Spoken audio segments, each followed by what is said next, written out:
Hello students, this is your last video in relation to the chapter The Fundamental Unit of Life. In this particular section, we study about mitochondria, plastids, vacuoles, their structure and functions alongside cell division and its types. Now starting with mitochondria, as we know, it is a rod-shaped cell organelle which is commonly known as the powerhouse of the cell. Now, a very important question, why is it known as the powerhouse of the cell? Because they contain the enzymes necessary for the total oxidation of food. That means the food will be completely broken down, and for the release of high amount of energy. More energy will be produced in the form of ATP. Now ATP, as we know, is known as the energy currency of the cell. Full form is adenosine triphosphate and is required for maintaining our life and performing different types of functions within the body. Now there are two types of membranes which are found within the mitochondria. The outer membrane is going to be very much porous, whereas the inner membrane is deeply folded. Now this will ensure a large surface area is created for a lot of energy that is to be produced there. Now mitochondria is a particular organelle that will have its own DNA and ribosomes. Own DNA and ribosomes are present, so it doesn't need to depend upon others. Coming down to the plastids. Just like mitochondria, plastids are also double membrane structures which are found. But the only difference, mitochondria is found in all types of cells, but plastids will be obtained only in plant cells. Now plastids are classified on the basis of pigments present in them: leucoplast and chromoplast. Now leucoplasts are colorless plastids, whereas chromoplasts are colored plastids. Colors means it will include red, brown, green, yellow, orange, any type of color that is present. Now coming down to the functions of the plastids, chromoplasts will provide color to the fruits and flowers that will attract the animals to help in pollination and fruit dispersal. Leucoplasts, which are colorless in nature, they take part in storage of protein, starch and oil. Whereas chloroplasts that contain the green colored pigment called chlorophyll helps to trap solar energy to manufacture food through photosynthesis.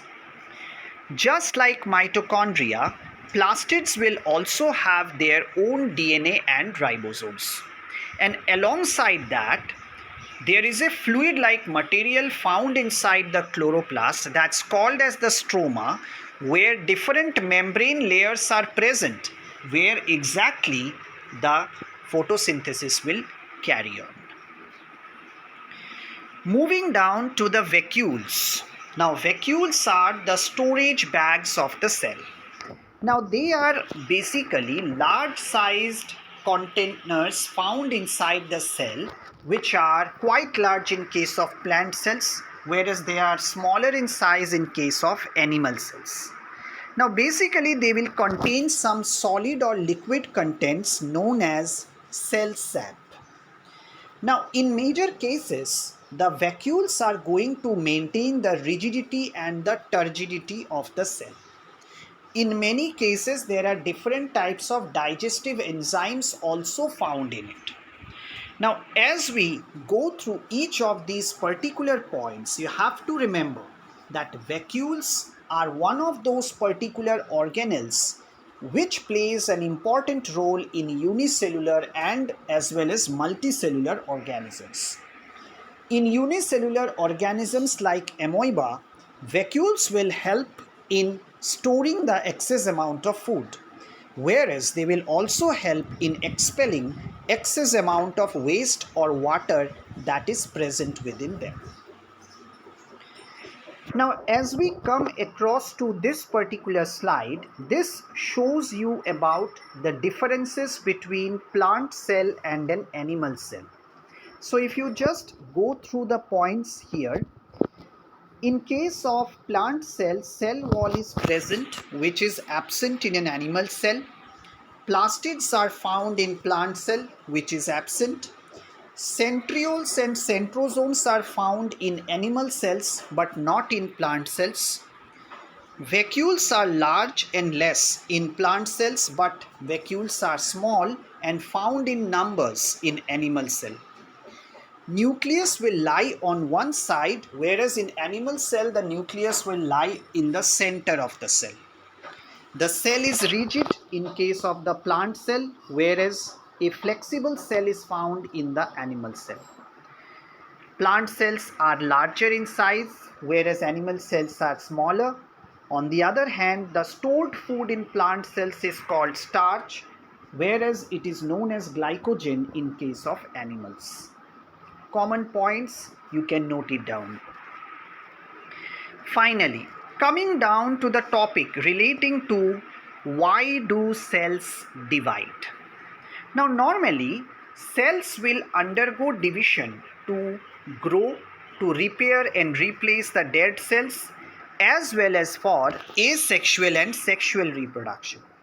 Now when we discuss about cell division, it is the process by which one particular cell will divide and grow into more number of cells. Now there are two types of cell division that we actually study. One is mitosis, another is meiosis. Here you will actually get a difference between mitosis and meiosis. Now mitosis will result in the formation of two daughter cells, whereas meiosis will result in the formation of four daughter cells. During mitosis, the chromosome number will remain the same. That's why it is called equational division, whereas in case of meiosis, the chromosome number will be reduced to half. That's why it's called reduction division. Mitosis is helpful in the growth and repair of the cells, whereas meiosis is helpful in formation of gametes during reproduction. Now what you have to go through, the diagram that is given in your NCERT book, look for those particular diagrams to understand the topic in a better manner. So this will end up the chapter Fundamental Unit of Life. If there is any kind of doubt that still comes up within you, let me know. Thank you.